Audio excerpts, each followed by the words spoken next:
ओम नमः शिवाय। मित्रों, परम मोक्ष का साधन यूट्यूब चैनल में आपका स्वागत है। आज की चर्चा का विषय है कि गायत्री और ब्रह्म एक ही है। गायत्री कोई स्वतंत्र देवी देवता नहीं है, ये तो परम ब्रह्म परमात्मा का क्रिया भाग है। ब्रह्म निर्विकार है, अचिंत्य है, बुद्धि से परे है, साक्षी रूप में, परंतु अपनी क्रियाशील चेतना शक्ति रूप में होने के कारण उपासनीय है और उस उपासना का अभीष्ट परिणाम भी प्राप्त होता है। ईश्वर भक्ति, ईश्वर उपासना, ब्रह्म साधना, आत्म साक्षात्कार, ब्रह्म दर्शन, प्रभु परायणता आदि पुरुषवाची शब्दों का जो तात्पर्य यानी उद्देश्य है, वही गायत्री उपासना और स्त्रीवाची शब्द का उद्देश्य है। गायत्री उपासना ही ईश्वर की उपासना का एक अति उत्तम व शीघ्र सफल होने वाला मार्ग है। इस मार्ग पर चलने वाले व्यक्ति एक सुंदर बगीचे से होकर जीवन के चरम लक्ष्य ईश्वर प्राप्ति तक पहुंच जाते हैं। ब्रह्म और गायत्री में केवल शब्दों का ही अंतर है, वैसे दोनों ही एक हैं। इस एकता के कुछ प्रमाण मैं आपको देने जा रहा हूँ। इससे पहले मेरा निवेदन है कि यदि आप परम मोक्ष कार्य साधन पर पहली बार वीडियो देख रहे हैं तो चैनल को सब्सक्राइब अवश्य करें, क्योंकि इससे हमें प्रेरणा मिलती है, मेरा मनोबल बढ़ता है, आत्म उत्साह बढ़ता है, हमें खुशी भी होती है कि हमारे मित्रगण बड़ी लगन व निष्ठा भाव से हमारी वीडियो देख रहे हैं और हमसे बराबर जुड़ रहे हैं। अब आते हैं गायत्री और ब्रह्म की एकता के प्रमाण क्या हैं। पहला प्रमाण, भगवान कृष्ण गीता में अध्याय 10 श्लोक 35 में कहते हैं कि छंदों में मैं गायत्री छंद हूँ।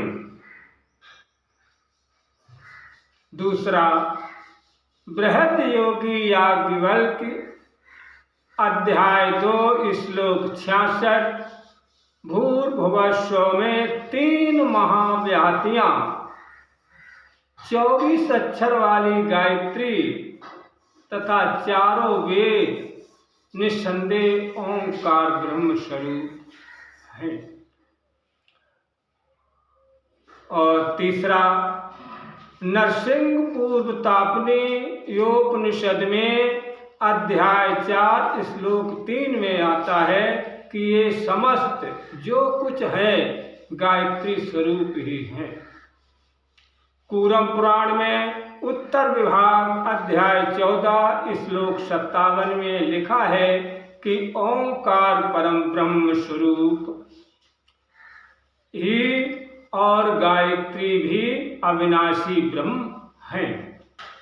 गायत्री परम तत्व है, गायत्री परम गति है और ये गायत्री देवी समस्त प्राणियों में आत्मा रूप में विद्यमान है।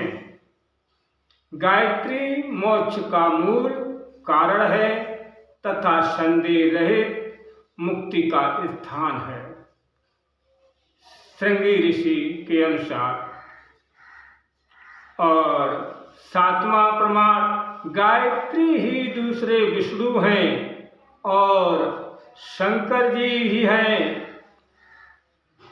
ये दूसरे ब्रह्मा जी भी गायत्री में परायण हैं, क्योंकि गायत्री तीनों देवों का स्वरूप है। ऐसा स्कंद पुराण, काशी खंड, ब्रह्म संध्या में लिखा है।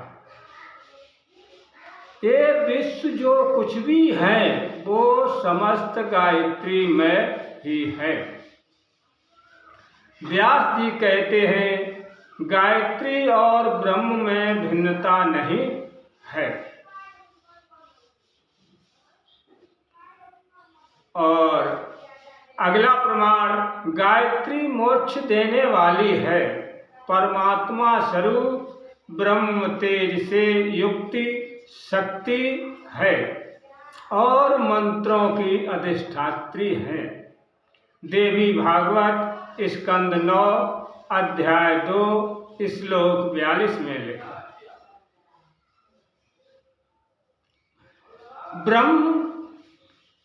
वो ब्रह्म रमण न कर सका, क्योंकि अकेला था। अकेला कोई भी रमण नहीं कर सकता है। उसका स्वरूप संयुक्त स्त्री पुरुष की भांति था। उसने दूसरे की इच्छा की तथा अपने संयुक्त रूप को 2 भागों में विभक्त किया। तब दोनों स्त्री और पुरुष अर्थात पति पत्नी के भाव को प्राप्त हुए। शक्ति शक्तिमान से कभी पृथक नहीं होती है। इन दोनों का नित्य संबंध है। जैसे अग्नि दाहक शक्ति का नित्य परस्पर संबंध है।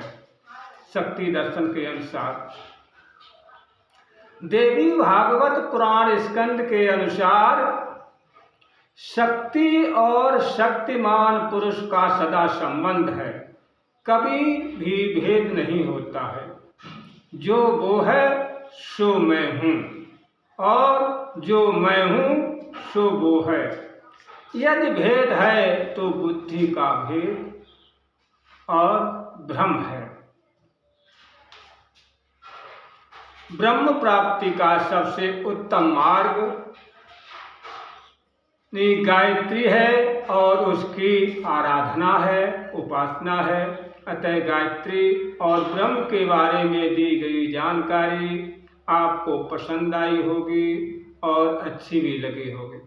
यदि ऐसा है तो वीडियो लाइक करें और अपने मित्रों में, अपने परिचितों में अधिक से अधिक शेयर करें। अब हम चलते हैं। आप अपना ध्यान रखें। ओम नमः शिवाय।